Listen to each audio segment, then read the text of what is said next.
"We need fresh perspectives for our next launch," she explained during my termination. "Someone who understands current market trends." My name is Tyler, 41 years old. Lead product designer at Arcform Outdoor Gear in Minneapolis for 7 years. Or at least I was until that Thursday morning when Elena called me into her office with Heather from Human Resources already seated beside her.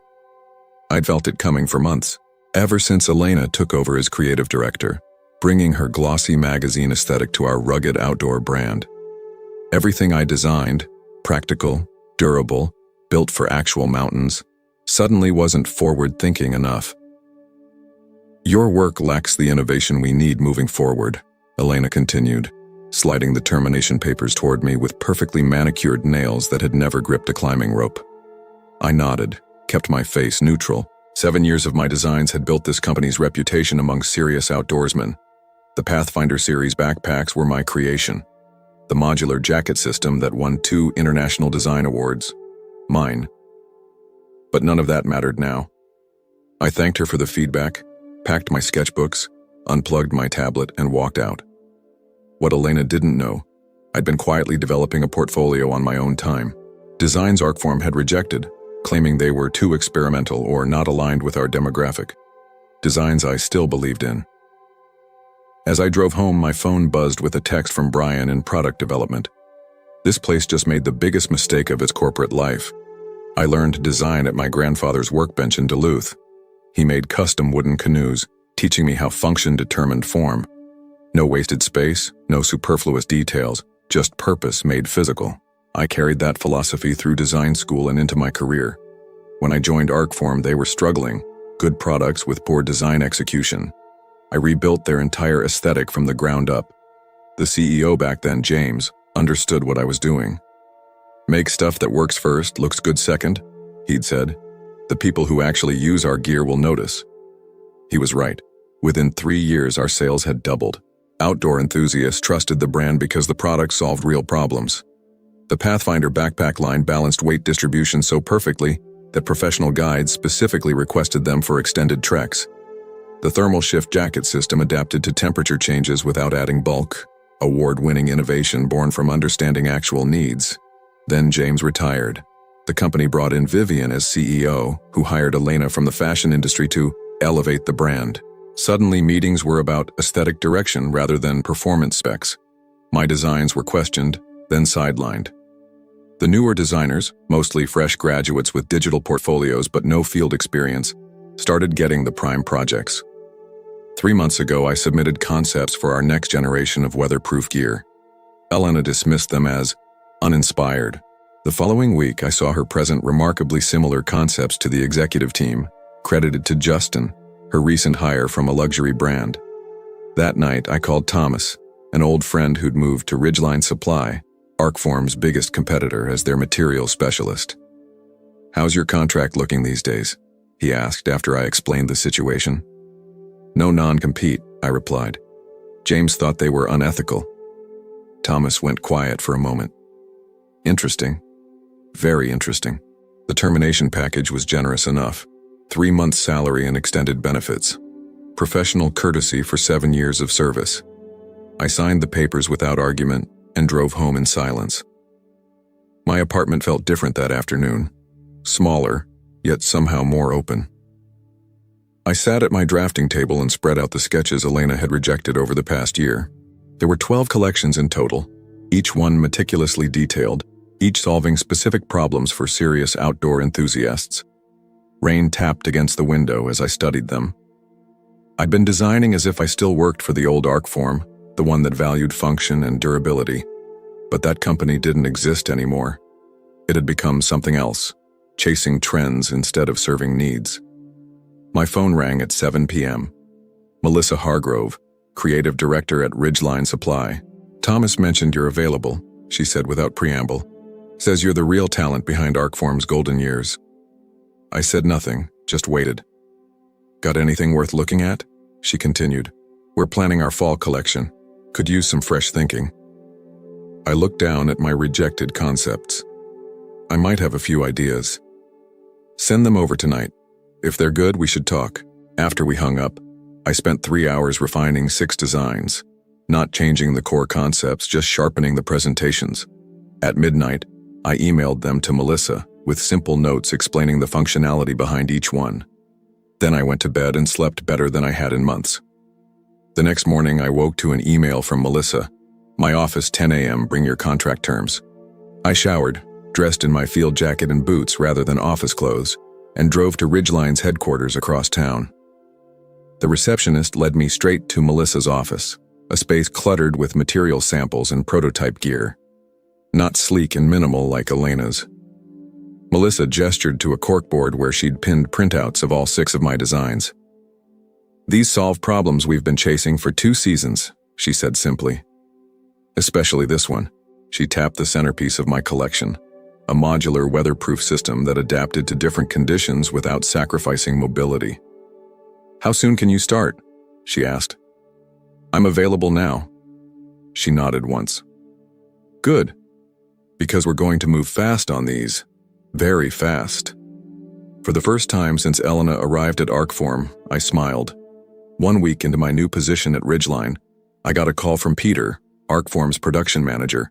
We'd worked closely together for years, solving manufacturing challenges, finding the balance between innovative design and practical production. Tyler, this is unofficial, he said quietly. But things are falling apart. Justin's designs look good in renderings, but they're a nightmare to manufacture. Materials don't flex the way he thinks they should. The prototype backpacks are coming in 2 pounds heavier than specified. Not my problem anymore, I replied, though a part of me still cared. Elena's claiming you left the team without proper documentation on your production processes, Peter continued. She's telling executive leadership that you sabotaged the transition. That made me sit up straight. That's a lie. I know. But she's convincing. Vivian asked me if there was any merit to it. My blood ran cold. This wasn't just about moving on. Elena was actively undermining my professional reputation. Against my better judgment, I emailed Vivian requesting a meeting to clear the air. She agreed to coffee the next morning. The cafe was busy, which I thought would be good. Neutral territory, public place. Vivian arrived 10 minutes late, already looking at her watch. I'll be direct, I began. I've heard Elena is suggesting I deliberately left the team without proper documentation. That's not true. All my files are organized in the shared drive, and I personally trained Justin on my process before I left. Vivian nodded, her expression unreadable. She mentioned you might get defensive about this. Look, Tyler, the outdoor industry is small. I'd hate to see your reputation damaged by this unpleasantness. The threat was thinly veiled. Stay quiet or we'll make this difficult for you. I appreciate your concern, I said carefully. I'd hate for Arcform to waste production resources on designs that can't actually be manufactured effectively. Her eyes narrowed slightly. We'll manage our production challenges internally, thank you. I do hope you'll be discreet about company matters going forward. As she left, my phone buzzed with a text from Melissa. Contract's ready. We want to move fast on your weatherproof collection. I looked back at Vivian's retreating figure. She had no idea what was coming.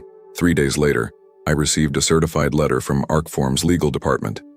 They were reviewing my employment history regarding potential confidentiality concerns. The letter carefully avoided making direct accusations, but implied I might have violated company policies. I showed it to Melissa, who immediately handed it to Ridgeline's legal team. Standard intimidation tactic, their counsel explained after reviewing it. They have no case.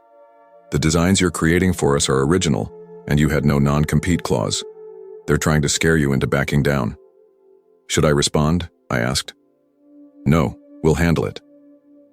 That evening, the lawyer sent a simple, devastating reply to Arcform. We have extensive documentation of Mr. Graves's rejected designs while at your company, along with the dates they were submitted and subsequently dismissed. We would welcome the opportunity to compare those with your current product development timeline in court. 2 days passed with no further communication from Arcform. Then Peter called again. What did you do? He asked. Elena had a closed-door meeting with legal, and she came out looking like she'd seen a ghost. I said nothing. Just watch your back, he warned. She's not giving up. 2 days later, Thomas invited me to lunch. We met at a burger place downtown, far from both our company's headquarters. "You need to see this," he said, sliding his tablet across the table after ordering. It displayed Arcform's internal marketing brief for their fall collection. Somehow Thomas had gotten his hands on it. I scrolled through and stopped cold when I saw the mock-ups. They were my designs, the exact concepts Elena had rejected 6 months ago, now rebranded as the Elevation series, with Justin's name listed as lead designer. "They're planning to launch in September," Thomas said quietly. "Full marketing push, they've already ordered materials." The realization hit like a physical blow. She rejected these designs knowing she'd use them later. She just didn't want me to get the credit. Thomas nodded.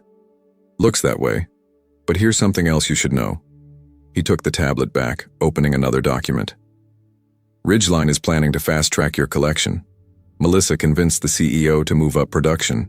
They can have your designs on the market by August." I sat back processing this. A month before Arcform launches. Yes, and with proper attribution to you as designer. Thomas looked me straight in the eye. "But you need to decide now. Once production starts, there's no turning back." I didn't hesitate. "Let's do it." That evening, I called Melissa and formally accepted Ridgeline's accelerated timeline. The contract included something Arcform had never offered: royalties on each unit sold with my designs, plus creative control over the final production specifications. "We're calling it the Summit Series," Melissa explained, "and we want your name featured in the marketing."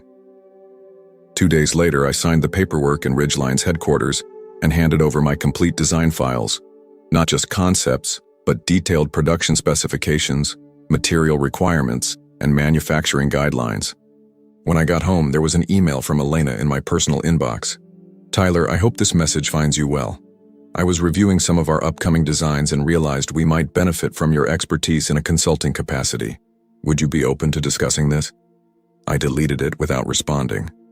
The following week, I toured Ridgeline's manufacturing facility with their production team. They'd never attempted anything like my modular system before. Components that worked independently but functioned best as a cohesive unit. The lead engineer, Diane, pulled me aside after the tour. "These designs are revolutionary," she said bluntly. "But they're also complex as hell to manufacture.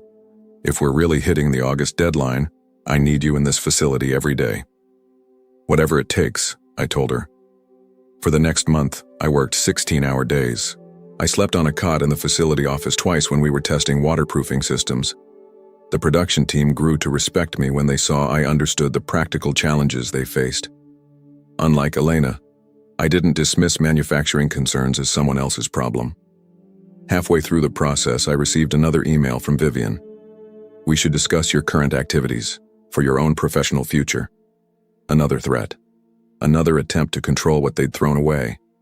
I forwarded it to Ridgeline's legal team without comment and kept working. Ridgeline moved with astonishing speed. Within 3 weeks, they had prototypes of my weatherproof collection.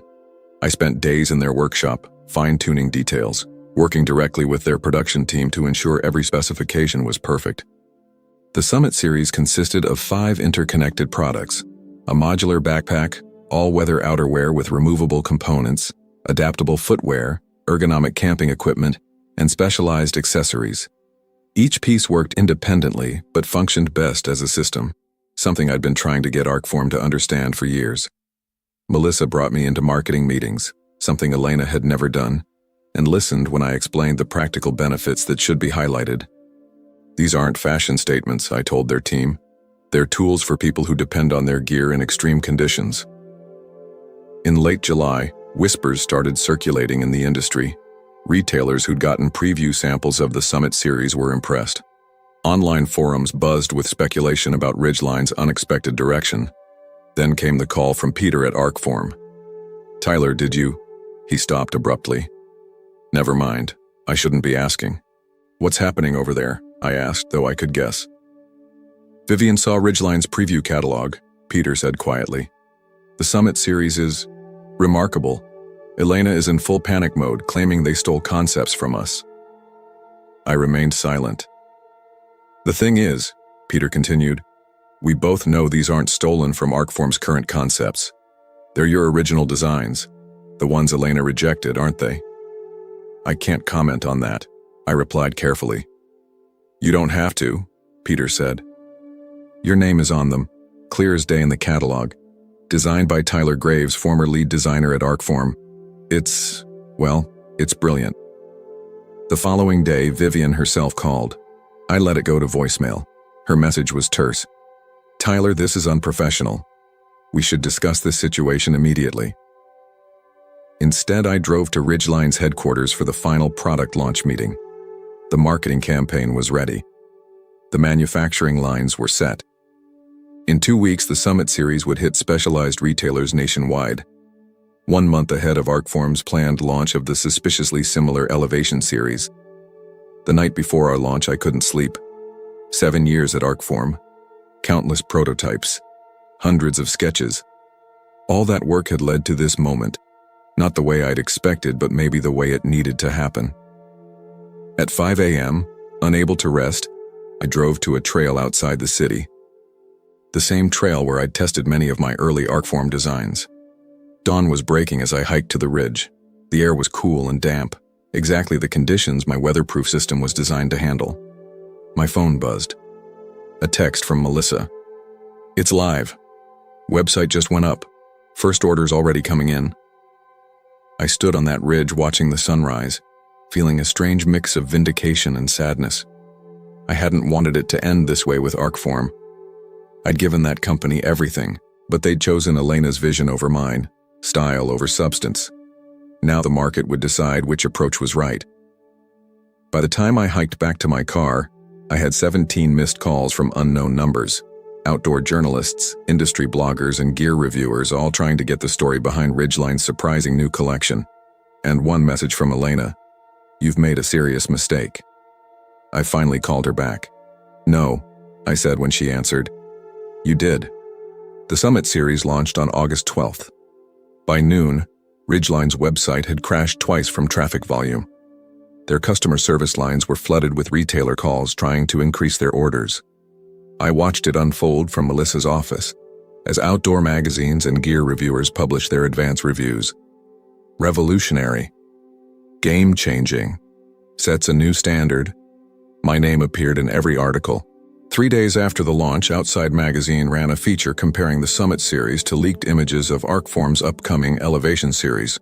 The headline said it all. Separated at birth, the curious case of 2 identical product lines.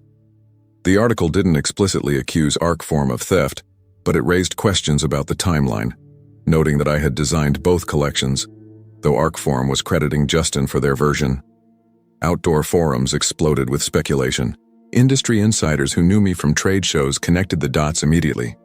Social media filled with side-by-side comparisons and pointed questions about intellectual property. Vivian called again. This time I answered. This is completely unacceptable, she began without greeting. You've deliberately undermined our company. I designed products for a company that hired me to do exactly that, I replied calmly. Products you're now selling under someone else's name. We'll need to discuss legal options, she threatened.